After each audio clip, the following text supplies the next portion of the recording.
안녕하세요. 뉴스반장입니다. 오늘은 역사적인 날입니다. 검찰의 아가리에 야당 대표를 던져줄 것인가, 아니면 민주주의 최후의 보루를 지키며 야당 대표를 지켜낼 것인가를 선택하는 날인데요. 어떤 결정이 나든 아마도 역사적인 날로 기록될 것입니다. 검찰의 계획된 시나리오였습니다. 비회기 영장 청구를 거부하고 회기 중 영장을 청구함으로써 야당 분열을 촉발시켜 이합 집단을 만들려는 의도였는데요. 슬프지만 그 시나리오대로 야당은 움직이고 있습니다. 서로의 이해가 충돌하며 내년 총선 공천을 앞두고 너무나도 예정된 수순이었는데요. 이렇게 당하고 말 건가요? 이대로 민주당은 무너져 내리는 건가요? 그 알량한 5년짜리 특권을 누려보겠다고 당대표 등의 비수를 꼽는 건가요? 역사는 기록할 겁니다. 누가 이런 짓을 했는지 말이죠. 무기명 투표라고 자신하지 마십시오. 우리는 바로 알 수 있으니 말이죠.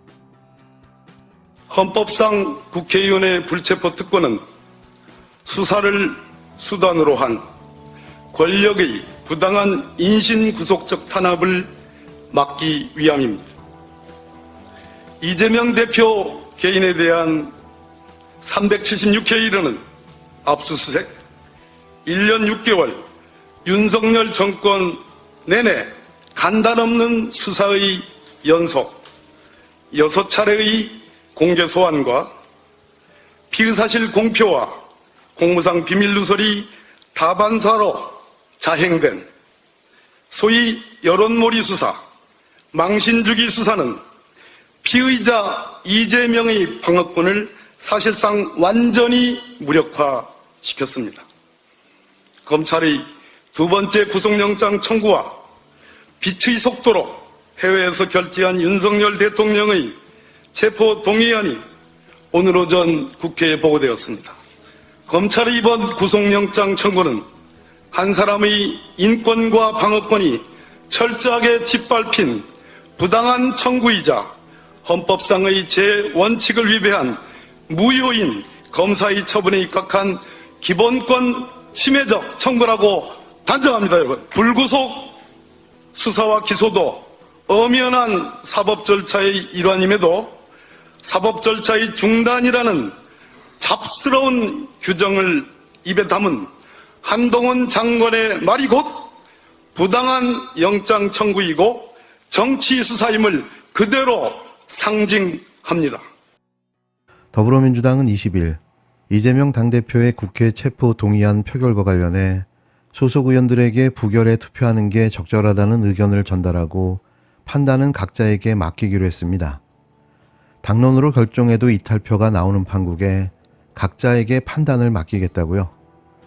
당론으로 부결을 결정하면 혹시라도 불어닥칠 후폭풍을 고민한 결과인 건데요. 역시 답답하고 한심합니다. 이소영 민주당 원내대변인은 이날 오후 국회에서 비공개 의원총회를 마친 후 기자들과 만나 최고위원회는 당론으로 부결이나 가결을 채택하지 않겠다고 결정했다고 밝혔는데요. 이 원내대변인은 최고위는 이 대표의 체포 동의안에 대해 부결하는 게 적절하지만 이것을 당론으로 하진 않고 각각의 의원들에게 이를 고려해 결정해 줄 것을 요청하자고 판단했다고 설명했습니다. 이어 오늘은 최고위가 논의하고 판단한 그런 상황을 요청하고 그에 대하여 다양한 의견을 개진하는 자리였기 때문에 어떤 결론을 내리진 않았다며 오늘 다양한 의견들을 경청했기에 각각 의원들이 숙고하고 그에 따라 내일 표결에 판단할 것이라고 말했는데요.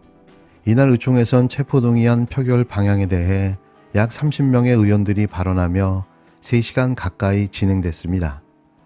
대부분은 부결에 동의하는 발언이었으며 부결을 당론으로 정해야 한다는 의견도 10명 이상이 나왔던 것으로 전해졌는데요.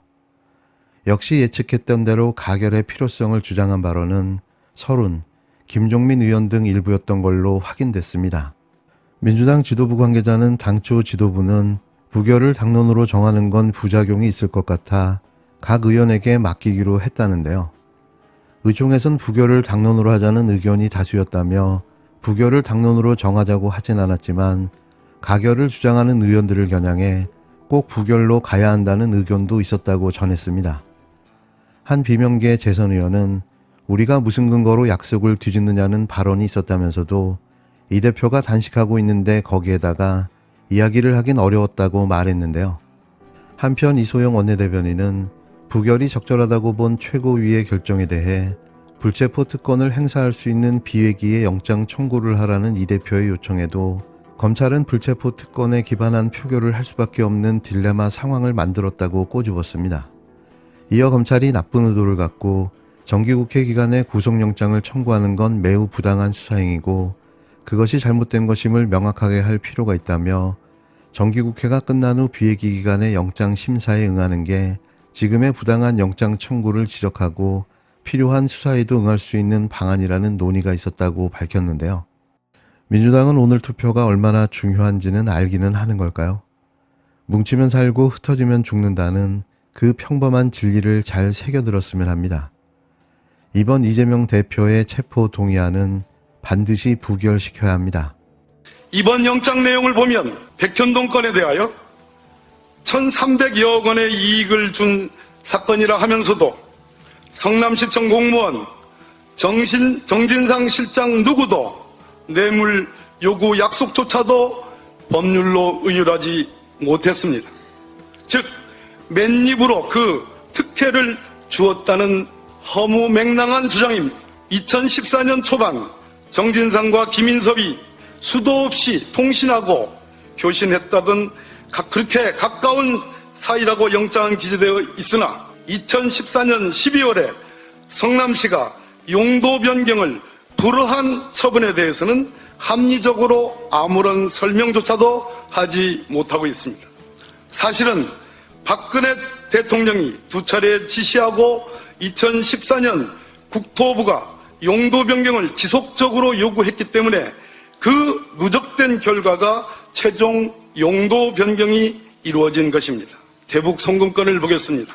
영장은 500만 불이든 300만 불이든 구구절절 이화영 부지사의 요구와 부탁을 기재해 놓고 결론에는 쌍방울 김성태가 경기도에 부정한 청탁을 하면서 800만 불을 북에 송금한 것으로 기재되어 있습니다. 이것을 완전한 이유 모순이라고 합니다. 쌍방울은 영장 기재처럼 히토리 등 광물 사업이라는 자기 고유의 대북 사업이 있었고 이는 경기도와 관련한 사업이 전혀 아니므로 경기도가 어떠한 처분 권한이 없습니다. 이재명 지사의 방북건도 뇌물로 영장을 치려면 경기도의 대북 처분 권한이 있는 부정한 청탁의 대상이 되는 그 무엇이 있어야 합니다. 스마트밤 사업은 경기도가 추진 불가능하다는 판단을 했다고 영장에 버젓이 기재되어 있습니다. 그런데 오히려 방북이 되도록 잘 부탁한다는 300만 불이라는 것 아닙니까? 여러분, 박근혜와 최순실의 관계, 삼성에 대한 합병의 키를 갖고 있는 국민연금에 대한 대통령의 지시와 승인권의 관계와 이재명과 북한의 관계, 경기도의 북한에 대한 처분 권한을 비교해보면 이 영장이 얼마나 허접한 추리소설인지를 금방 알 수 있습니다. 이재명 대표의 증거인멸 염려편도 가관입니다. 구체적이고 직접적이고 본인의 증거인멸 행위가 지시행위는 온데간데 없습니다. 증거인멸의 동기, 증거인멸의 가능성이라는 제 법조 경험상 듣도 보도 못한 형식과 내용만 있을 뿐입니다. 존경하는 중앙위원 여러분, 이상에서 말씀드린 대로 이번 이재명 대표 구속영장 청구는 기본권 침해적 공권력의 행사라고 저는 생각합니다. 따라서 이에 기반한 체포 동의안 역시 절대로 동의할 수 없다고 저는 생각합니다.